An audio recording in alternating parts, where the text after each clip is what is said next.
आज का जो पहला थीम है हमारा वो ये है कि natural methods of vegetative propagation.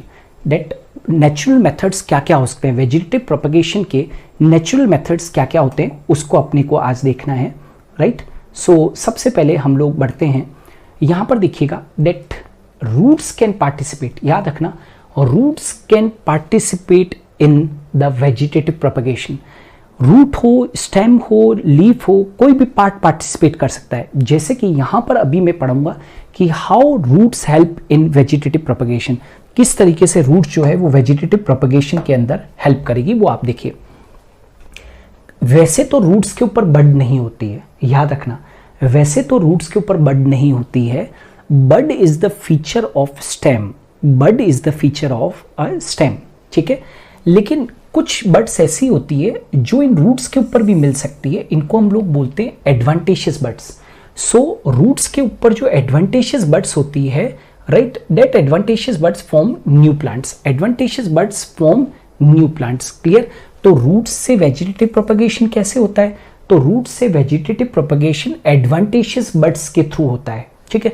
अब क्वेश्चन राइज होता है, कई लोग मुझसे क्वेश्चन पूछते हैं कि सर हम लोगों ने तो 11th क्लास के अंदर रूट्स के अंदर दो तरीके की रूट्स पढ़ी थी, एक तो सर हम लोगों ने पढ़ा था टैप रूट, एक हम लोगों ने एडवांटेशियस रूट्स भी पढ़ा था, एडवांटेशियस रूट भी पढ़ा था। Are you getting? तो सर क्या वेजिटेटिव प्रोपगेशन टैप रूट और एडवांटेशियस रूट दोनों में हो सकता है? तो yes, vegetative propagation tap root से भी हो सकता है, एडवांटेशियस रूट से भी हो सकता है, लेकिन कंडीशन ये है कि उस टैप रूट या एडवांटेशियस रूट के अंदर बेटा एडवांटेशियस बड होना जरूरी है। जैसे कि मैंने यहाँ पर एक एग्जांपल दिया है टैप रूट का, I have given you example of tap root that is known as the Dalbergia, है ना। डेलबर्जिया जानते हो क्या होता है? डेलबर्जिया जो होता है उसको हम लोग बोलते हैं बेटा shisham, right. You know shisham wood is used to make wooden doors and windows, ठीक है, बहुत अच्छी वुड होती है। तो इसकी जो टैप रूट होती है, डेलबर्जिया एक टैप रूट है, ठीक है, उसकी टैप रूट के ऊपर क्या है, एडवांटेशियस बड्स होती है, राइट, एडवांटेशियस बड्स होती है, और वो क्या करती है, वेजिटेटिव प्रोपगेशन में पार्टिसिपेट करती है। इसी तरीके से sweet potato, you all know sweet potato तो सभी जानते हो। स्वीट पोटैटो के ऊपर भी आप देखोगे घर पे, यदि स्वीट पोटैटो कभी आए तो स्वीट पोटैटो के ऊपर एडवांटेशियस बड्स होती है। क्या प्रेजेंट होती है बेटा? एडवांटेशियस बड्स प्रेजेंट होती है, and these adventitious buds help in vegetative propagation, ठीक है। तो आप स्वीट पोटैटो के ऊपर एडवांटेशियस बड है, आप स्वीट पोटैटो के इस पार्ट को लेकर आप सॉइल के अंदर डाल दीजिए, पूरा की पूरा एक नया प्लांट जनरेट हो जाएगा। तो yes, roots can participate in vegetative propagation, so this is a natural method of vegetative propagation. अब आ जाते हैं अंडरग्राउंड स्टेम्स। देखो स्टेम्स की 3 कैटेगरीज है बेटा, स्टेम की 3 कैटेगरीज है। अंडरग्राउंड स्टेम हो सकते हैं, एक जो होते हैं वो सब एरियल स्टेम्स होते हैं, underground stem, sub aerial stem, और कुछ स्टेम्स एरियल भी होते हैं, ठीक है। Underground stem, sub aerial stem और एरियल स्टेम। मैं यहाँ पर तीनों को डिस्कस करूंगा और ये बताने की कोशिश करूंगा कि किस तरीके से ये भी वेजिटेटिव प्रोपगेशन में पार्टिसिपेट करते हैं। इस सेक्शन को समझने के लिए आपको 11th क्लास की मॉर्फोलॉजी पर जाना पड़ेगा। हालांकि मैं अभी मॉर्फोलॉजी ने यहाँ पर नहीं पढ़ा रहा हूँ, हम लोग तो रिप्रोडक्शन की बात कर रहे हैं। तो ये जो tuber, bulb, corm, rhizome, runner, stolon, sucker, offset, ये भी मुझे नहीं पढ़ाना है। मैं तो केवल ये बताना चाहता हूँ कि मॉर्फोलॉजी के अंदर जो आपने ये पार्ट्स पढ़े थे, underground stem, sub aerial stem, they all are actually participating in the vegetative propagation. ये सब वेजिटेटिव प्रोपगेशन में पार्टिसिपेट कर रहे हैं। तो अंडरग्राउंड स्टेम के अंदर आप सब एक स्टेम के बारे में जानते हो, and that is known as बेटा ट्यूबर। ट्यूबर के बारे में तो सभी जानते हो, अभी डायग्राम भी बताएंगे। तो ट्यूबर का बेस्ट एग्जांपल है पोटैटो। आप सब जानते हो पोटैटो के ऊपर आईज होती है, पोटैटो के ऊपर आईज होती है, उन आईज के अंदर बड्स होती है। मैं पोटैटो के उस पार्ट को, उस आईज वाले पार्ट को जिसमें बड प्रेजेंट है, उसको यदि पोटैटो के पार्ट को कट करके यदि मैं सॉइल के अंदर डाल दूंगा तो पूरा एक नया प्लांट जनरेट हो जाएगा। You can try it at your home also. तो ट्यूबर। बल्ब जो होता है उसका बेस्ट एग्जांपल है बेटा onion. Onion is the best example. आप अभी रेनी सीजन है, यदि आपका रेनी सीजन के अंदर इफ किचन के अंदर कोई विंडो है और वहां से मॉइस्चर आ रहा है रेनी सीजन के अंदर, और पास में आपने एक बास्केट के अंदर ओनियन रख रखे हैं, तो ओनियन को आपने घर पर ही उगते हुए देखा होगा, ग्रो करते हुए देखा होगा, ग्रीन ग्रीन पूरे स्ट्रक्चर्स निकल जाते हैं, ठीक है। तो ओनियन के अंदर भी वेजिटेटिव प्रोपगेशन हो रहा है, ठीक है। कॉर्म का बहुत अच्छा सा एग्जांपल देना चाहता हूं, and that is known as the colocasia. You know what is colocasia? चलो हिंदी नाम लिखते हैं तो ज्यादा समझ में आएगा। अभी बारिश के दिनों के अंदर एक वेजिटेबल आती है that is known as the arvi. Arvi mother से पूछना, दे नो वेरी वेल। उसको हम बायोलॉजी के अंदर कोलोकेशिया कहते हैं। आप यदि अरवी को जमीन के अंदर डाल दो और फेवरेबल कंडीशंस मिल जाए, यानी कि उसको वाटर वगैरह मिल जाए, तो एक नया प्लांट रेज हो जाएगा। तो कोलोकेशिया भी क्या है? एक ऐसा अंडरग्राउंड स्टेम है जिससे कि नया प्लांट रेज हो सकता है। आपको सीड डालने की कोई जरूरत नहीं है। Rhizome, very very common, rhizome is very common. Banana का जो अंडरग्राउंड स्टेम होता है, जिंजर का जो अंडरग्राउंड स्टेम होता है, टर्मरिक का जो अंडरग्राउंड स्टेम होता है, उसको राइजोम कहते हैं। और इन सब प्लांट से एक नया जनरेट हो सकता है प्लांट, जैसे कि बनाना प्लांट है।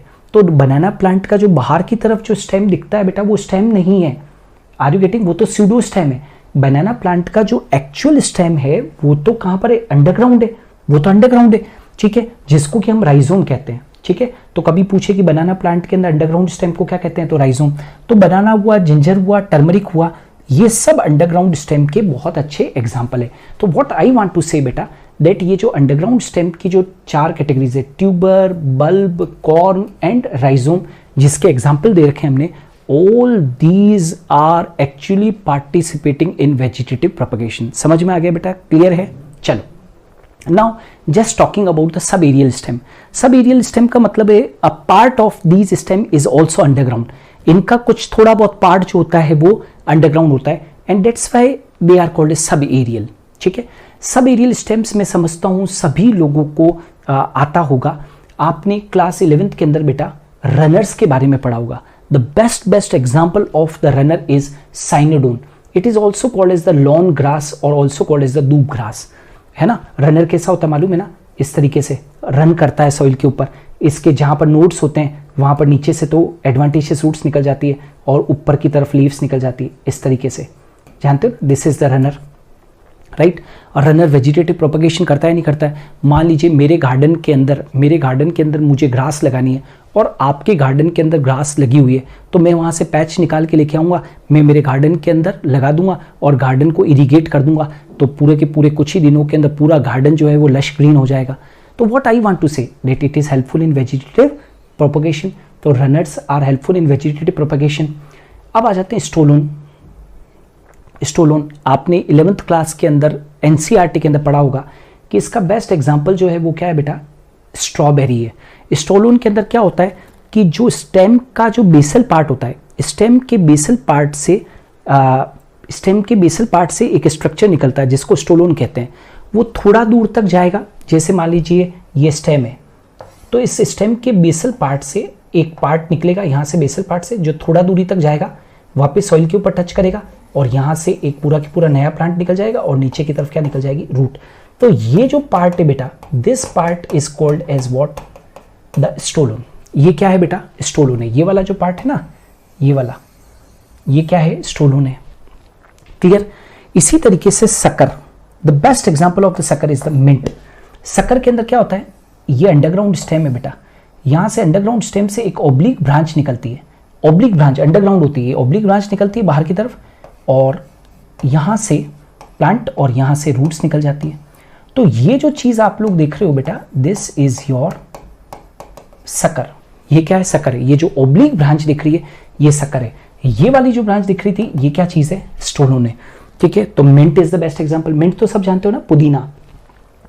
And offset you know very well. Water hyacinth also called is the eichhornia. It is the aquatic weed, जिसके बारे में आज की क्लास में डिस्कशन भी करेंगे क्योंकि एनसीईआरटी के अंदर इस प्लांट को मेंशन भी कर रखा है। तो वाटर हाइसिंथ, तो रनर हुआ जैसे stolon, sucker and offset, all these are बेटा, अभी डायग्राम्स भी शो करेंगे हम लोग, all these are sub aerial stems along with the examples I have given you, and all these are participating in the vegetative propagation. आगे बढ़े, चल बात चल रही थी ऑफसेट की। वाटर हाइसिंथ आइकोनिया, ये एक वाटर के अंदर मिलने वाली वीड है और ये भी बहुत रैपिड मल्टीप्लिकेशन करती है बेटा, बहुत रैपिड मल्टीप्लिकेशन करती है। और ये क्या है, ये भी एक वेजिटेटिव प्रोपेग्यूल है, ऑफसेट। चलो अब आगे बढ़ते हैं। What are बुलबिल्स? बुलबिल्स क्या होती है? तो वेरी वेरी इंपॉर्टेंट बेटा, मैंने ये चीज़ देखी है कि एनसीईआरटी के अंदर ये तो दे ही रखा है और नीट के लिए भी इंपॉर्टेंट है, क्योंकि नीट के अंदर इससे क्वेश्चन पूछा गया था। अभी हम लोग नेक्स्ट स्लाइड्स के अंदर इसके डायग्राम के साथ में भी डिस्कशन करेंगे। बुलबिल्स क्या है बेटा? These are multi cellular fleshy buds. NCERT में क्या डायग्राम तो दे दिया है लेकिन उसका एक्सप्लेनेशन नहीं दिया है, तो फिर मजा नहीं आता है। Basically bulbils are multi cellular fleshy buds that develop on the floral axis and takes part in vegetative propagation. Are you getting? क्या कहा मैंने बेटा? These are multicellular fleshy buds. Bulbils are multicellular fleshy buds. ये भी buds ही है that develop on the floral axis and take part in vegetative propagation. In fact मैं तो ये कहूँगा बहुत important है कि bulbils are formed by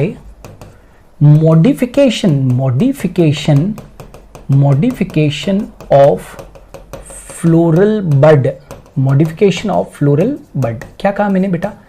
bulbils are formed by modification of the floral bud. वास्तव में एक फ्लोरल बड होती है, फ्लोरल एक्सिस के ऊपर फ्लोरल बड होती है, उसी के मॉडिफिकेशन से बेटा क्या बनती है? बुलबिल बनती है। तो व्हाट आई वांट टू से, बुलबिल्स आर मल्टीसेलुलर फ्लैशी बड्स। आप यूं भी कह सकते हो that are formed by the modification of the floral bud and they develop on the floral axis and they take part in vegetative propagation. And very very important, the point to be noted here is that they remain attached to floral axis and germinate. Means ये germination के लिए floral axis से अलग नहीं होती है because they are developing. मैंने क्या कहा? Bulbils are multicellular fleshy buds which are the modification of the floral bud and they are developing on the floral axis. Right? So what I want to say beta, that they remain attached to the floral axis. They remain attached to the floral axis and germinate. Right? Means they do not separate from the floral axis. And this is called as viviparity. Viviparity. इसको थोड़ा सा higher level के ऊपर think करोगे तो आपको जल्दी समझ में आएगा। जैसे हम ह्यूमन बींग्स के अंदर विविपैरिटी मिलती है ना बेटा, we develop in the mother's uterus ना, तो हम क्या कहते हैं? We are viviparous organism. उसी तरीके से बुलबिल्स भी फ्लोरल एक्सिस के ऊपर रहते हुए ही जर्मिनेट होती है। Means they are showing viviparity, they never separate from the floral axis, they germinate there only and therefore they are showing viviparity. ये एक बार क्वेश्चन एग्जाम के अंदर पूछा गया था, इसलिए मैंने आपसे शेयर किया है। And the best ever example of the bulbil is agave. Best ever example is agave. Best ever example is agave. Are you getting और नॉट बेटा? विविपेरिटी का भी मतलब आपको समझ में आ गया होगा कि विविपेरिटी का मतलब होता है कि किसी जगह पर अंदर ही किसी जगह पर जर्मिनेट हो जाना, जिस जगह पर कोई चीज है वहां पर ही उसका जर्मिनेट हो जाना, इसलिए इसको हम क्या बोलते हैं? विविपेरिटी कहते हैं। ठीक है। Now the very important thing we are coming to is the leaves. Are you getting? Now their leaves of many plants have adventitious buds. क्या कहा मैंने? Leaves of many plants have advantageous buds and they help in vegetative propagation. The best example is Bryophyllum. मैं समझता हूँ सभी ने Bryophyllum की leaf देखी होगी, यदि नहीं देखी है तो अभी हम लोग डिस्कशन करते हैं। Bryophyllum की जो लीफ होती है बेटा वो कैसी होती है, पहले वो देख लो आप। इस तरीके की होती है Bryophyllum की लीफ। ये आर यू गेटिंग? ये देख रहे हो? Bryophyllum की लीफ ऐसी होती है, यदि आपने कभी देखी है तो ये इस तरीके से। अब मैं ये कह रहा हूं कि किस तरीके से ब्रायोफिल्म की लीफ वेजिटेटिव प्रोपगेशन में हेल्प करेगी। एक्चुअली आप देख रहे होंगे कि लीफ के कॉर्नर्स पर कुछ नॉचेस बने हुए हैं, कुछ ऐसे नॉचेस है, और इन नॉचेस के अंदर बेटा एडवांटेजियस बड्स प्रेजेंट होती है। इन नॉचेस के अंदर एडवांटेजियस बड्स प्रेजेंट होती है, और यही एडवांटेजियस बड्स जो कि लीफ के कॉर्नर्स के ऊपर है, ये क्या कर रही है? वेजिटेटिव प्रोपगेशन में पार्टिसिपेट कर रही है। आप देखोगे कि when this leaf come in contact with the soil, with the damp soil, तो व्हाट हैपेंस कि यहां से, इस जगह से जहां पर एडवांटेजियस बड्स है, वहां से तो नीचे की तरफ तो बेटा निकलेगी, नीचे की तरफ तो निकलेगी रूट्स, और ऊपर की तरफ नया प्लांट जो है वो डेवलप हो जाएगा। ऊपर की तरफ तो नया प्लांट डेवलप हो जाएगा, नीचे की तरफ निकलेगी रूट्स। अब इन द मीनवाइल क्या होगा, in the meanwhile what will happen कि जो पेरेंट प्लांट है, पेरेंट प्लांट की जो लीफ है, पेरेंट प्लांट की जो लीफ है बेटा, वो लीफ तो क्या होगी, what will happen, this leaf will go decay. ये लीफ तो क्या हो जाएगी, डिके हो जाएगी, ये लीफ तो डिके हो जाएगी। लेकिन ये लीफ तो डिके हो जाएगी, लेकिन इस लीफ के डिके होने के पहले लीफ के कॉर्नर्स पे जो एडवांटेजेस बड्स थी उससे बहुत बहुत सारे प्लांट्स बन चुके हैं। तो लीफ यदि डिके भी हो गई तो क्या फर्क पड़ेगा, लीफ के डिके होने से बहुत सारे प्लांटलेट्स जो हैं वो डेवलप हो चुके हैं because of the advantages buds. तो टेल मी बताओ, लीफ के कॉर्नर्स पर मिलने वाली जो एडवांटेजेस बड्स हैं उन्होंने वेजिटेटिव प्रोपगेशन में पार्टिसिपेट किया या नहीं किया। The best ever example, good example of that leaves are taking part in vegetative propagation is the bryophyllum. So I think so कि आप लोगों को बुलबिल्स और लीव्स क्लियर हो गए होंगे, ठीक है। अच्छा, कुछ बच्चे भी कह रहे होंगे कि सर, आप सोच रहे होंगे कि सर आपने आपने अंडरग्राउंड स्टेम के एग्जाम्पल दे दिए कि वो वेजिटेटिव प्रोपगेशन में पार्टिसिपेट करते हैं, आपने सब एरियल के भी एग्जाम्पल दे दिए है ना, स्टोलोन, सकर, ऑफसेट वगैरह, तो फिर आपने एरियल स्टेम की भी तो बात की थी। तो यस, मैं यहां पर एक एरियल स्टेम का भी एग्जांपल दे देता हूं, एरियल स्टेम का भी मैं एग्जांपल दे देता हूं, राइट, कि वो भी पार्टिसिपेट कर सकता है वेजिटेटिव प्रोपगेशन के अंदर। एरियल स्टेम का मैं एक एग्जांपल दे देता हूं, and the best ever example of aerial stem which take part in vegetative propagation is opuntia. Opuntia cactus, right, ये एक एरियल स्टेम है और ये भी वेजिटेटिव प्रोपगेशन में पार्टिसिपेट करता है। आपने कैक्टस तो सभी ने देखा है, लाइक दिस टाइप, ये आर यू गेटिंग, कैक्टस के अंदर लीव्स तो मॉडिफाई हो जाती है बेटा, leaves are modified into spines, and ये एक्चुअली जो ग्रीन दिख रहा है वो स्टेम है ना, जो ग्रीन आपको दिखता है वो क्या है, पूरा स्टेम है, और ये जो स्टेम होता है ये वेजिटेटिव प्रोपगेशन में पार्टिसिपेट करता है। यदि मैं ओपनशिया के इस स्टेम के एक पार्ट को, मैं ओपनशिया के स्टेम के इस पार्ट को जो कि एक एरियल स्टेम है, इसको लेकर जमीन के अंदर डाल दूं तो बताओ पूरा के पूरा एक ओपनशिया का नया प्लांट बनेगा कि नहीं बनेगा। कि क्या सर ये जो लीफ है इसका डिके होना जरूरी है, तो यस डिके होगा ना बेटा। एक बात बताओ, ब्रायोफिल्म की लीफ ही तो है बेटा, it's not too much hard. कोई भी टिश्यू जो जमीन के अंदर जाएगा, आज एक लीफ है बेटा, वो leaf no doubt at all, this leaf of the bryophyllum is very much thick, it will not decay, एकदम से डिके नहीं होगी कि एकदम से फटाफट से डिके हो जाएगी, but you know very well कि कोई भी चीज जब जमीन में जाती है तो बहुत सारे माइक्रोब्स है वहां पर। तो एक्चुअली क्या होगा कि ये जो पेरेंट लीफ है ना, ये डिके होगी ही होगी, मोर एंड लेस, भले ही जल्दी ना हो लेकिन बाद में डिले हो, भले ही डिलेड टाइम में हो लेकिन ये डिके होगी ही होगी बेटा। क्यों? क्योंकि है तो लीफ है ना, it's not made up of बेटा आयरन और stone, it is made up of tissues. तो वो जब जमीन के अंदर कांटेक्ट में आएंगे, सॉइल के कांटेक्ट में आएंगे, तो सॉइल माइक्रोब्स उसको डिस्ट्रॉय करेंगे ही करेंगे बेटा। तो यस डेफिनेटली ये जो लीफ है वो विथ टाइम डिके होगी, लेकिन डिके होने से कोई फर्क नहीं पड़ा। क्यों? क्योंकि डिके होने के पहले इसने बहुत सारे यंग प्लांटलेट्स बना दिए थे। Are you getting? So I think so आपको बुलबिल्स और लीव्स का सेक्शन भी समझ में आ गया होगा। चलो बेटा आगे बढ़ते हैं।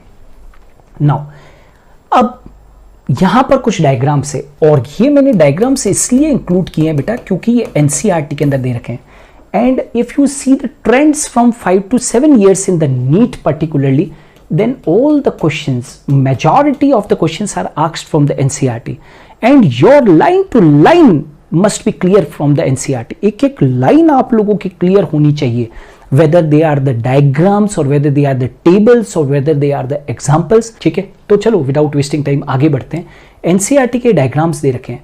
नाउ ये जो है, ये सारे जो आपके सामने बने हुए हैं बेटा, these are vegetative propagules। ये बेटा वेजिटेटिव प्रोपेग्यूल्स हैं सब। जैसे कि आपके सामने ये जो वेजिटेटिव प्रोपेग्यूल है ये पोटैटो है, और ये पोटैटो का क्या है बेटा, you know very well, potato का ये जो है अंडरग्राउंड स्टेम, उसको क्या बोलते हैं, ट्यूबर। ये जो आपके सामने बना हुआ है, this is the ginger, This is the ginger. And what is ginger? It is the rhizome. It is the rhizome. ये जो है that is the bulbil. This is the bulbil. And the best example I have given you is the agave. Bulbil is found in agave. ये वाला जो diagram आपके सामने बना हुआ है, this is the bryophyllum. Bryophyllum leaf. और ये जो बता रखा है, this is the water hyacinth, which is a aquatic weed. और वाटर हाइसिंथ के अंदर यहां क्या शो कर रखा है बेटा? ऑफसेट को शो कर रखा है, ठीक है। All these vegetative propagules are participating in the vegetative propagation. अब आप देख सकते हो कि ये जितने भी वेजिटेटिव प्रोपेग्यूल्स आप लोगों को यहां पर दिख रहे हैं, all the vegetative propagules what you are able to see here, यदि हम बात करते हैं तो ये जो वेजिटेटिव प्रोपेग्यूल्स है, इसके अंदर आप देखो पोटैटो जो कि एक अंडरग्राउंड स्टेम है, ट्यूबर है, तो आप देखोगे तो इसके अंदर आईज होती है, पोटैटो के ऊपर आईज है। इन आईज के अंदर क्या है बेटा? बड्स है, बड है। यदि मैं इन आईज को लेकर पोटैटो के उस सेक्शन को लेकर जिसमें कि आई है, उसको यहां से पोटैटो को काट कर और मैं यदि सॉइल के अंदर डाल देता हूं तो पूरा के पूरा एक नया प्लांट एराइज हो जाएगा, क्योंकि वो जो बड्स है, आई के अंदर जो बड्स है वो क्या हो जाएगी? जर्मिनेट हो जाएगी। तो आप पोटैटो को यदि ग्रो करना चाहते हो तो आप वेजिटेटिव प्रोपेगेशन ऐसे कर सकते हो, you can try it at your home. दूसरा, यहां पर एग्जांपल देखिए जिंजर का। जिंजर के अंदर आप देखो, जिंजर के अंदर भी क्या है? बड्स वगैरह है, ठीक है। आप जिंजर के पीस को फेवरेबल, लेकिन कंडीशन एक ही फेवरेबल होनी चाहिए। फेवरेबल कंडीशन के अंदर जो बड्स वगैरह है वो क्या हो जाएगी? ग्रो कर जाएगी। तो जिंजर जो कि एक राइजोम है, राइट, वो भी एक नए प्लांट को बर्थ दे देगा, ठीक है। बुलबिल जो कि मैंने कहा था कि it is a modification of the floral bud which is attached on the floral axis. Are you getting? Bulbil जो होती है वो एक फ्लैशी मल्टीसेलुलर फ्लैशी बड है, तो वो भी वेजिटेटिव प्रोपेगेशन कर सकती है। विविपेरिटी भी शो करती है, मैंने कहा था ये कभी आपसे क्वेश्चन पूछ सकते हैं। मतलब फ्लोरल एक्सिस के से अटैच रहते हुए जर्मिनेट करेगी, अलग नहीं होगी, उसके ऊपर रहते हुए ही जर्मिनेट करेगी, इसलिए उसको विविपेरिटी बोलते हैं। ब्रायोफिल्म, अभी जस्ट मैंने बताया कि इस ब्रायोफिल्म के लीफ के कॉर्नर्स के ऊपर एडवांटेशियस बड्स होते हैं बेटा, और वहां से प्लांट्स जनरेट हो जाते हैं, ठीक है। वाटर हाइसिंथ, वाटर हाइसिंथ के अंदर एक यहां पर आप देखो एक इंटरनोड दिख रहा होगा आपको, इंटरनोड दिख रहा है। इस इंटरनोड को हम क्या बोलते हैं? ऑफसेट कहते हैं, ठीक है। और ये वेजिटेटिव प्रोपेगेशन करता है। ये क्या करता है बेटा?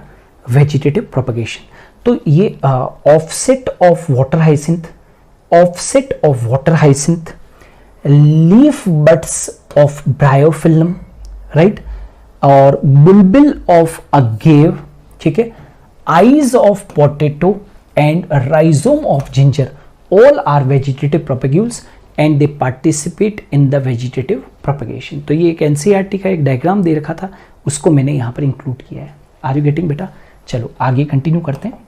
चलो now before ending the vegetative propagation you must at least know that what are the advantages of the vegetative propagation and what are the disadvantages, क्योंकि हर चीज़ के advantages हैं तो naturally कि बेटा disadvantages भी होंगे। तो we are going to study now the advantages, we are going to study the advantages of the vegetative propagation। advantages पढ़ते हैं बेटा। now पहली बात, it is the only method of multiplication in seedless plant, it is the only method of multiplication in seedless plants। You know very well that there are many plants which are not grown by the seeds, they are seedless। आज कई सारे plants हैं जो कि seedless है, तो seedless plants आखिर अपने आप को grow कैसे करेंगे? तो this is the only way of multiplication in the seedless plants। मतलब जिन plants के अंदर seed नहीं बन रही है, उनके अंदर उनको multiply करने का, रिप्रोड्यूस करने का और कोई तरीका नहीं है बेटा। They reproduce only by the vegetative propagation only. So this is the biggest advantage for the seedless plants. Next, the very important thing, the very important advantage of the vegetative propagation is that they show genetic uniformity। whatever the new plants which are generated beta by the vegetative propagation are genetically uniform, means the plants which will be generated, of course vegetative propagation is beta asexual reproduction, In higher plants, asexual reproduction is only called as what? The vegetative propagation. So here the plants which will be generated, the new plants which are generated are genetically uniform, means they are genetically same to the parent plant. Now coming to the next one, rapid multiplication. Rapid multiplication. As you know very well, vegetative reproduction is also a asexual reproduction. And in the very beginning, in the first lecture, I have already said you that vegetative propagation or asexual reproduction is a fast mode of division. Rapid multiplication, यहाँ पर rapid multiplication हो रहा है बेटा. कैसे? देखो, आप किसी प्लांट को सीड से ग्रो करते हो तो आप उसको सॉइल के अंदर डालोगे, फिर सीड के ऊपर जो सीड कोट होगा वो रप्चर होगा, फिर एक यंग सीडलिंग बाहर निकलेगा, फिर रूट और स्टेम और लीफ वगैरह वो सब डेवलप होंगे, है ना. फिर उसके बाद में कहीं जाकर और फ्लावरिंग और फ्रूटिंग होगा. लेकिन इमेजिन करो कि यहाँ पर प्लांट्स को ग्रो करना कितना आसान है. ठीक है, ये यहाँ पर जो है वो रैपिड मल्टीप्लिकेशन होता है. रैपिड मल्टीप्लिकेशन क्योंकि आप प्लांट को सीड से ग्रो नहीं कर रहे हो. जैसे कि मैं एक छोटा सा एग्जांपल देता हूँ, एक आर्टिफिशियल वेजिटेटिव प्रोपेगेशन का एक मेथड बताता हूं और वो है कटिंग. You all know. आपसे यदि मैं कहूं कि रोज प्लांट को आपको ग्रो करना है, आप क्या करोगे? किसी एक जगह पे रोज बुश जहां पर लगा है वहां से कटिंग काट के लाओगे और कटिंग काट के और जमीन के अंदर डाल दोगे. What will happen? A new plant will arise. तो रैपिड मल्टीप्लिकेशन होता है बेटा. ये इसका सबसे बड़ा एडवांटेज है कि यदि आप प्लांट्स को रैपिडली आप मल्टीप्लाई करवाना चाहते हो तो vegetative propagation is a very good way. Now अब एक बहुत एक्स्ट्रा पॉइंट डिफरेंट है, vegetative propagation by plant tissue culture. आप जानते हो, have you ever heard about plant tissue culture? Plant tissue culture आप जानते हो, जैसे एक पेट्री प्लेट लिया और पेट्री प्लेट के अंदर मैंने एक न्यूट्रिएंट मीडियम ले लिया. मान लीजिए मैंने क्या ले लिया, एक न्यूट्रिएंट मीडियम ले लिया, राइट. और उसमें न्यूट्रिएंट मीडियम में मैंने सेंटर के अंदर किसी एक प्लांट के पार्ट को रख दिया. सेंटर में किसी प्लांट के पार्ट को रख दिया और उस प्लांट के पार्ट को मैं क्या कहूँगा? X plant. और इस एक्स प्लांट से न्यू प्लांट क्या हो जाएगा? न्यू प्लांट क्या हो जाएगा बेटा? जनरेट हो जाएगा. तो this is called as a tissue culture. This is called as a tissue culture. इसको हम क्या बोलते हैं? टिश्यू कल्चर कहते हैं. ठीक है. अब vegetative propagation by plant tissue culture, which is also called as micro propagation, has been applied for production of disease free plants. हम यदि disease free plants को generate करना चाहते हैं तो हम एक vegetative propagation का एक artificial method है. वेजिटेटिव प्रोपेगेशन का एक आर्टिफिशियल मेथड है जिसको कि हम लोग बेटा बोल सकते हैं, we can call it as, जैसे कि हम लोग उसको बोल सकते हैं माइक्रो प्रोपेगेशन. हम उसको माइक्रो प्रोपेगेशन कह सकते हैं, राइट. तो वो जो माइक्रो प्रोपेगेशन है उसका हम लोग यूज कर सकते हैं. Are you getting? So if we want to generate the disease free plant, जैसे कि मैं आपको एक एग्जांपल देता हूँ. इमेजिन करो कि एक प्लांट है. इमेजिन करो कि देयर इज अ प्लांट. एक प्लांट है, ऐसे एक प्लांट है और वो पूरा के पूरा डिजीज्ड हो चुका है. पूरा के पूरा प्लांट इन्फेक्टेड हो चुका है. लेकिन आपने क्लास 11th के अंदर एक चीज सुनी होगी कि पूरा के पूरा प्लांट इन्फेक्टेड हो जाए लेकिन प्लांट का जो अपेक्स होता है, यू नो बेटा, प्लांट एनाटॉमी में अपेक्स के ऊपर कौन सा टिश्यू होता है? बोलो, meristematic tissue. That meristematic tissue never affected by the virus infection. तो मैं क्या करूंगा? उस मेरिस्टेमेटिक पार्ट से एक सेल्स को मैं लूंगा, सेल को लूंगा और उसको न्यूट्रिएंट मीडियम के अंदर ग्रो करवा दूंगा, माइक्रो प्रोपेगेट करवा दूंगा. तो बताओ, उससे उस प्लांट के उस मेरिस्टेमेटिक पार्ट से मैं यहाँ पर टिश्यू कल्चर के थ्रू जब प्लांट डेवलप करूंगा तो मैं डिसीज फ्री प्लांट जनरेट कर सकता हूँ. तो व्हाट आई वांट टू से जस्ट बेटा, that vegetative propagation by plant tissue culture which is a artificial mode of vegetative propagation has been applied to produce disease free plants. हम disease free plants micro propagation से generate कर सकते हैं. Micro propagation वाला जो topic है, plant tissue culture वाला एक सेक्शन है आपके एनसीईआरटी के अंदर, बहुत बाद के चैप्टर्स में आएगा, तब हम लोग इसको पूरा डिस्कस करेंगे बेटा. ठीक है, यहाँ के लिए इतना ही. नाउ हर एक चीज के, जैसे कि मैंने कहा था, एडवांटेजेस हैं तो there are few disadvantages also. ठीक है, तो what is callus? Yes, Ipsita, very good question. Ipsita का क्वेश्चन बहुत अच्छा है कि she wants to ask me that what is callus. तो callus क्या होता है बेटा? undifferentiated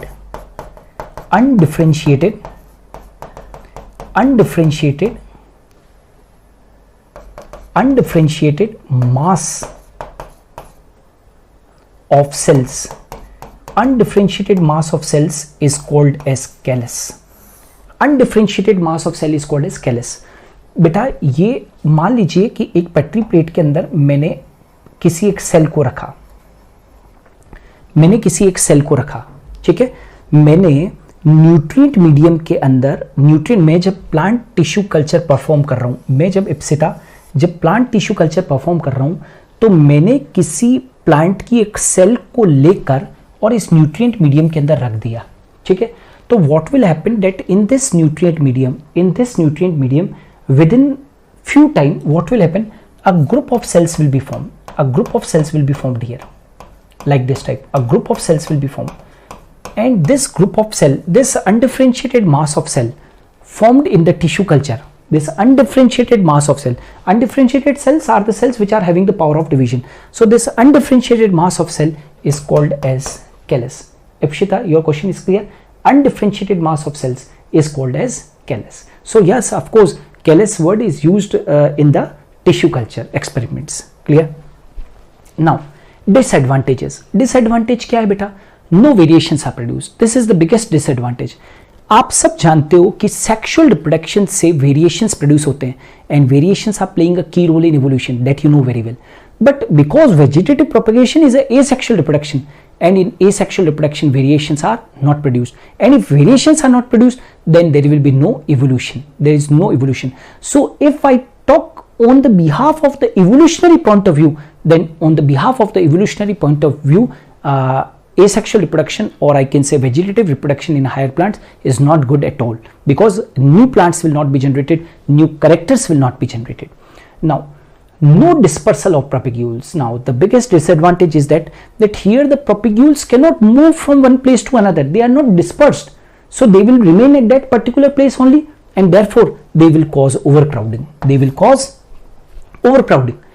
एक्चुअली जो है वो प्रोपेग्यूल्स जो होते हैं वो उड़कर कहीं नहीं जा रहे हैं, जा नहीं रहे कहीं, डिस्पर्सल नहीं हो रहा है उनका, वो जहां है वहां पर ही है. तो ये क्या करते हैं? ओवरक्राउडिंग करते हैं, ग्रो कर जाएंगे, वेजिटेटिव प्रोपेगेशन होगा तो पूरे एरिया को ओवरक्राउडिंग कर देंगे, ठीक है. जैसे मिंट है, आपने कभी मिंट को, पुदीने को ग्रो करते हुए देखा हो तो पूरा ओवरक्राउडेड, कहीं प्लांट के अंदर एक स्पेस नहीं बचेगी, आपको पूरा ओवरक्राउडेड हो जाएगा. वाटर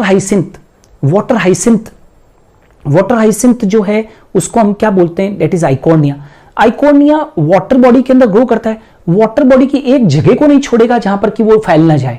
तो बताओ ओवरक्राउडिंग हो जाएगी या नहीं हो जाएगी? चलो, propagules get easily decayed by viral, bacterial and fungal diseases.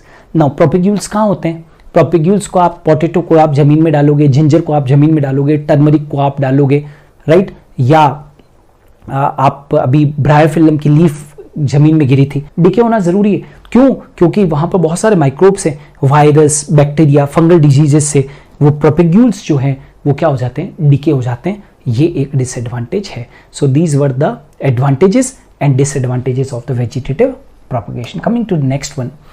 Now water hyacinth, अभी हमने कहा था कि वाटर हाइसिंथ जिसका कि जो वेजिटेटिव प्रोपेग्यूल था उसको हमने ऑफसेट कहा था, ठीक है. यहां पर मुझे क्यों डिस्कस करना पड़ रहा है वाटर हाइसिंथ को? Try to understand it. Why I am discussing here this water hyacinth, उसको क्यों डिस्कस कर रहा हूं? उसका एक रीजन है, मैं आपको बता दूं. The reason is that it is the invasive weed. ये जो है बेटा कैसी है? एक इन्वेसिव वीड है विच is growing in standing water. It is growing in standing water. इसका पूरा नाम है आइकोर्निया क्रेसिपस. इसका पूरा नाम क्या बेटा? स्पीशीज का नाम भी लिख देता हूं, that is Eichhornia crassipes. It is called as Eichhornia crassipes, ठीक है. वाटर हाइसिंथ भी कहते हैं इसको. It is a invasive weed which is growing in standing water. Standing water मतलब जहां पर स्टेबल वाटर है. It may be a lake, it may be a pond. जहां पर फ्लोइंग वाटर है वहां पर कभी भी वाटर हाइसिंथ ग्रो नहीं करती है. It is growing in that water where the water is standing, ठहरा हुआ पानी, वहां पर ये ग्रो करती है. Say for if I am from Udaipur Rajasthan, and my city, right, Udaipur is called as city of lakes, है ना. काफी खूबसूरत शहर है, कभी आओ घूमने, I will host you. Alright. So यहां पर हम सिटी ऑफ लेक्स के अंदर रहते हैं, इतनी खूबसूरत लेक्स है, but the biggest problem for the lakes is the eichhornia. Public ने खूब सारे एफर्ट्स किए, गवर्नमेंट ने खूब सारे एफर्ट्स किए, बट स्टिल आज तक आइकॉर्निया को हम हमारी लेक से हटा नहीं पाए, बिकॉज इतना ये वीड इतना जल्दी फैलता है, आप कितना भी रिमूव कर दो तो भी क्या हो जाता है, वापस से ग्रो कर जाता है। तो it is a weed growing in standing water.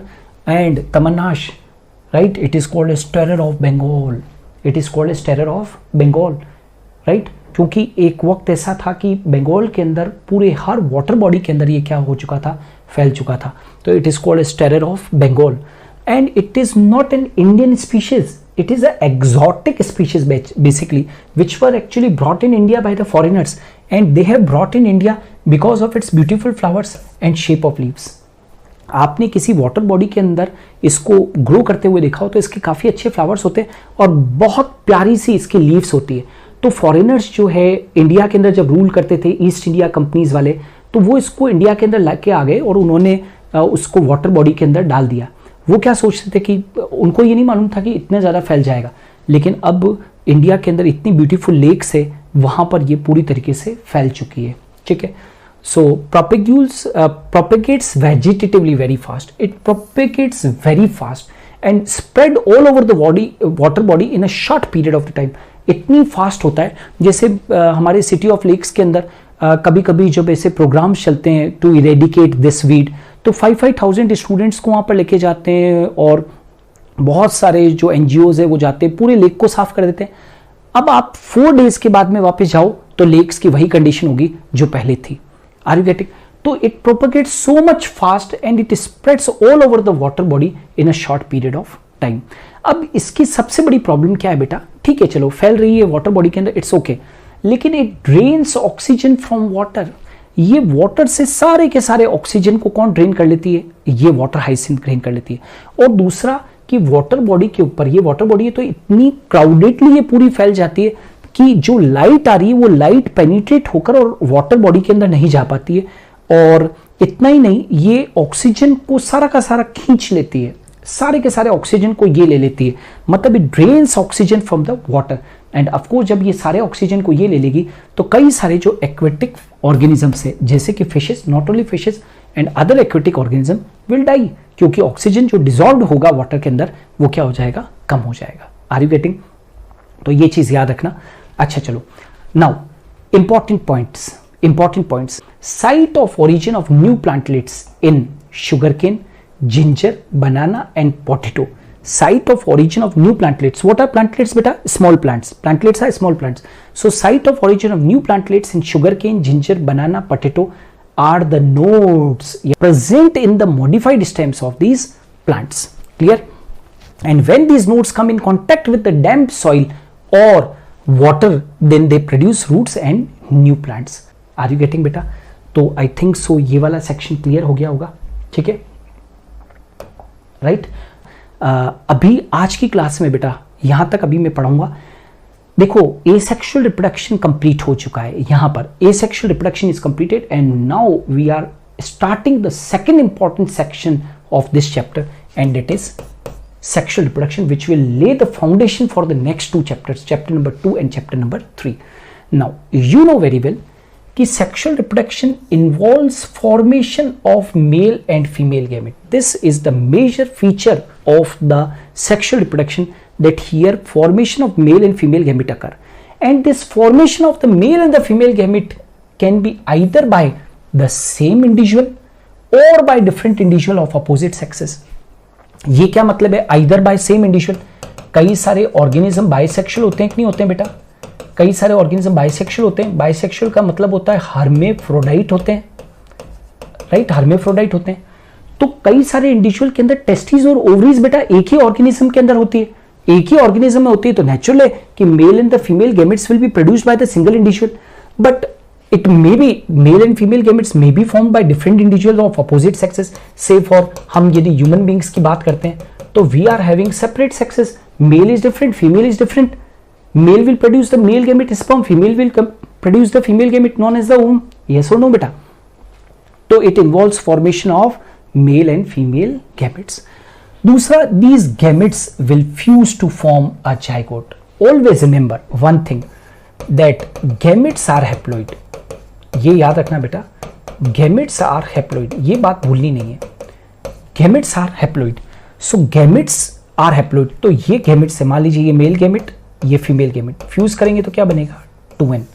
तो जाइगोट जो है वो हमेशा 2n होगा बेटा, और जो गैमेट्स होंगे वो ऑलवेज क्या होंगे, n होंगे।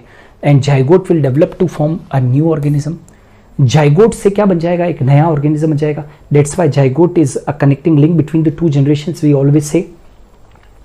नाउ ये जो सेक्सुअल रिप्रोडक्शन है, इट इज एलॉबरेट प्रोसेस, बहुत मतलब ऐसा सिंपल प्रोसेस नहीं है पूरा, it is a elaborate process, complex process and slow process. याद करो, when I was talking about the asexual reproduction, मैंने कहा था कि it is a very fast mode of reproduction बेटा, very fast mode of reproduction, लेकिन ये कैसा है, it is a slow mode of reproduction, ठीक है। तो it is elaborate, complex and slow process. Now study of diverse group of organisms, whether we study plants, animals, fungi, right, हम अलग अलग organisms को क्या करते पढ़ते हैं, and we see that they show they differ so greatly in morphology, anatomy and physiology, but when it comes to the sexual mode of reproduction they share a similar pattern। बात समझ में आ रही है बेटा, इस लास्ट पॉइंट को मैं discuss कर रहा हूं। We study diverse organism, we study plants, we study animals, we study fungi, they are so much different, they are different beta in plant, they are different in morphology, they are different in their anatomy, they are different in their physiology, but when it comes to the mode of sexual reproduction, but when we talk about the sexual reproduction, all these diverse form of the organism share a similar pattern। तो आज हम लोगों ने sexual reproduction की starting कर दी है बेटा, यहां तक मैंने आपको पढ़ा दिया है। कल आगे इसके आगे का जो पोर्शन है ये वाला, that is sexual reproduction involves 4 processes, ये वाला जो सेक्शन है ये हम कल की क्लास के अंदर पढ़ेंगे। आज हमने यहां तक पढ़ लिया है। सो थैंक्स अ लॉट, बस आज के लिए इतना ही।